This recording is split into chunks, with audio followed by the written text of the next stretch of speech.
ರಾಜ್ಯದಲ್ಲಿ ಸಚಿವ ಸಂಪುಟ ವಿಸ್ತರಣೆಯನ್ನ ಮುಂದೂಡಲು ಸಾಧ್ಯ ಇಲ್ಲ. ನವೆಂಬರ್ ಡಿಸೆಂಬರ್ನಲ್ಲಿ ಪುನರ್ರಚನೆ ಮಾಡಲೇಬೇಕು ಅಂತ ಹೈಕಮಾಂಡ್ ಸಿಎಂ ಸಿದ್ದರಾಮಯ್ಯಗೆ ಸೂಚನೆ ಕೊಟ್ಟಿದೆ. ಸಿಎಂ ಇಟ್ಟ ಮನವಿಯನ್ನ ಮೊದಲ ಬಾರಿಗೆ ಹೈಕಮಾಂಡ್ ಖಾರವಾಗಿಯೇ ತಿರಸ್ಕರಿಸಿದೆ. ಹಾಗಾದ್ರೆ ಸಿಎಂ ಮುಂದಿನ ನಡೆ ಏನು? ಡೀಟೇಲ್ಸ್ ಇಲ್ಲಿದೆ.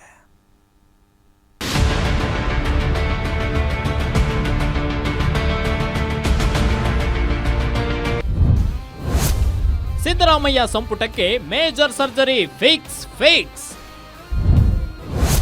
ಮುಖ್ಯಮಂತ್ರಿಗೆ ದೆಹಲಿಯಿಂದ ಬಂದ ಬಿಗ್ ಮೆಸೇಜ್ ಏನು? ಸಿದ್ದರಾಮಯ್ಯ ನೇತೃತ್ವದ ರಾಜ್ಯ ಕಾಂಗ್ರೆಸ್ ಸರ್ಕಾರ ಅಧಿಕಾರಕ್ಕೆ ಬಂದು ನವೆಂಬರ್ ತಿಂಗಳಿಗೆ 2.5 ವರ್ಷ ಕಂಪ್ಲೀಟ್ ಆಗಲಿದೆ. ಈ ನಡುವೆ ಸಚಿವ ಸಂಪುಟ ವಿಸ್ತರಣೆ ಮಾಡಿ ಎಂದು ಹಲವು ಮಂತ್ರಿಗಿರಿ ಆಕಾಂಕ್ಷಿಗಳು ಪಟ್ಟು ಹಿಡಿದಿದ್ದಾರೆ. ಈ ನಡುವೆ ಸಿಎಂ ಸಿದ್ದರಾಮಯ್ಯಗೆ ಹೈಕಮಾಂಡ್ ನವೆಂಬರ್ ತಿಂಗಳಲ್ಲಿ ಸಂಪುಟ ಪುನರ್ರಚನೆ ಮಾಡಿ ಅಂತ ತಾಕೀತು ಮಾಡಿದೆ. ಸಂಪುಟ ಸರ್ಜರಿಗೆ ಒಪ್ತಿಲ್ಲ ಸಿಎಂ ಸಿದ್ದರಾಮಯ್ಯ, ಯಾಕೆ?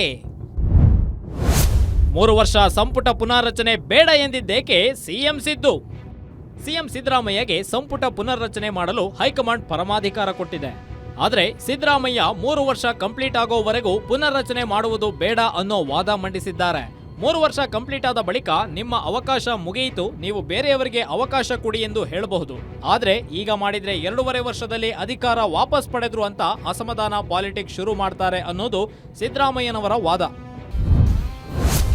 ಸಿದ್ದರಾಮಯ್ಯ ಫಾರ್ಮುಲಾಗೆ ನೋ ಎಂದಿದ್ದೇಕೆ ದೆಹಲಿ ಲೀಡರ್ಸ್? ಸಿದ್ದರಾಮಯ್ಯ ಪ್ಲಾನ್ಗೆ ರೆಡ್ ಸಿಗ್ನಲ್ ಕೊಟ್ಟಿದ್ದೇಕೆ ಹೈಕಮಾಂಡ್?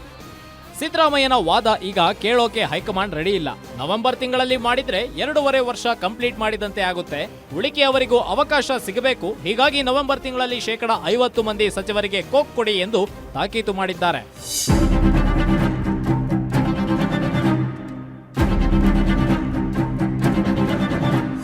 ಮುಂದಿನ ಮೇವರೆಗೂ ಮುಂದೂಡೋಣ ಅಂದುಕೊಂಡಿದ್ದ ಸಿದ್ದರಾಮಯ್ಯ ಹೈಕಮಾಂಡ್ ಕೊಟ್ಟ ಸೂಚನೆಯಂತೆ ನವೆಂಬರ್ ತಿಂಗಳಲ್ಲಿ ಸಂಪುಟ ಪುನರ್ರಚನೆ ಮಾಡಲು ಮನಸ್ಸಿಲ್ಲದ ಮನಸ್ಸಲ್ಲಿ ರೆಡಿಯಾಗಿದ್ದಾರೆ.